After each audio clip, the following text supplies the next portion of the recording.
The all-important start of the teachers' vaccination program today, isn't it, in Gauteng? The province's Education MEC Panyaza Lesufi going to kickstart the process by receiving his jab. Let's take you now live to Heidi Jokos in Tembisa. Hello to you, Heidi. Des and Tathia for us down in KZN. We'll come to you first, Heidi. What does it look like now? It looks like a few more people where you are now than earlier this morning. Yes, certainly, Gareth. I think there's a lot more movement than earlier this morning. We do know that the Basic Education Minister, Angie Motshekga, is in the vicinity, and we are expecting the MEC of Education in the province. We do know this is a big day for the basic education sector, as vaccines are going to be administered to all those in the basic education sector. It's a welcomed move by many, as they are in the front line and exposed on a daily basis. But we are joined by the basic education sector spokesperson, Elijah. Thank you so much for your time. We appreciate it. I think if we can just start off with whether or not the sector is ready. Is it all systems go? It is indeed all systems go. We have been communicating with our colleagues in provinces. They are also busy starting today with the vaccination of officials from provincial education departments, from districts and circuits as well. But in these events, they are also communicating to educators about what they need to do, what they need to bring, and when they will be going to the different vaccination sites in their own provinces.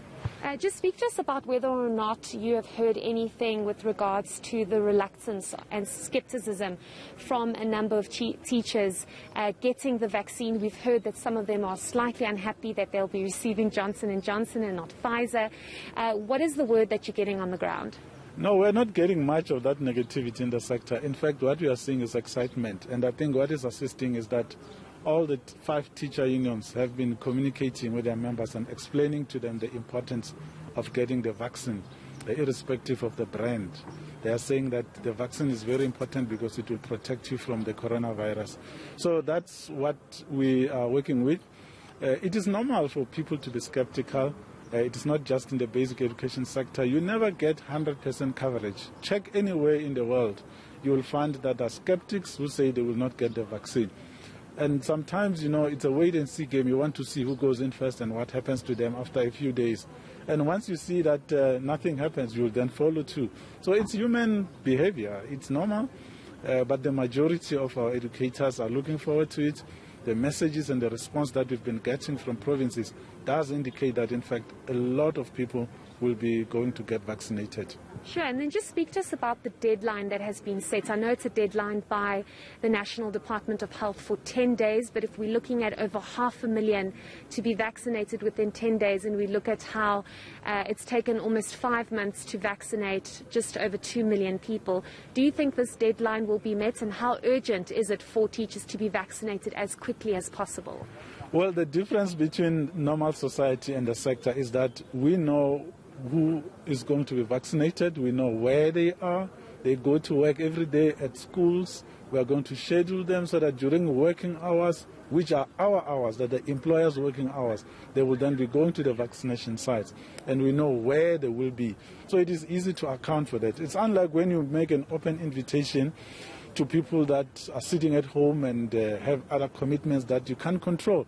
In this case, they have an obligation to be on duty at work every day, and it is those days that we are going to use for the vaccination program. That's why we feel that a majority of them will turn up as they've indicated.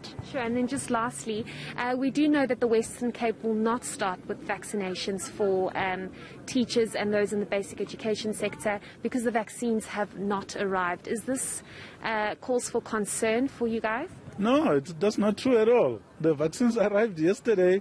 The Western Cape confirmed yesterday, both from Education and from the Department of Health. We got written confirmation yesterday in the last meeting that we had with them to just check on the state of readiness. So there's no delay. I can show you the email that will indicate that indeed Western Cape is going to start today. So Western Cape will start vaccinating today? Yes, that's the word from the Department of Health nationally, based on the information that they obtained from the province as well. So the arrival of the vaccines can be confirmed to have taken place. Okay, great. That's great news. Thanks so much for your time. We appreciate it. I think that's some good news, Gareth, given the fact that I'm not sure if it was actually reported, but the sense that we got was the fact that the vaccines were not delivered on time, and that's why the Western Cape could not administer vaccines to teachers and those in basic education as of today. But as you heard from the national spokesperson, those vaccines did arrive, and vaccines will commence in the Western Cape today. It seems as though it's all systems go across all provinces, and it seems as though there's enthusiasm and willingness on the ground for teachers to get that vaccine.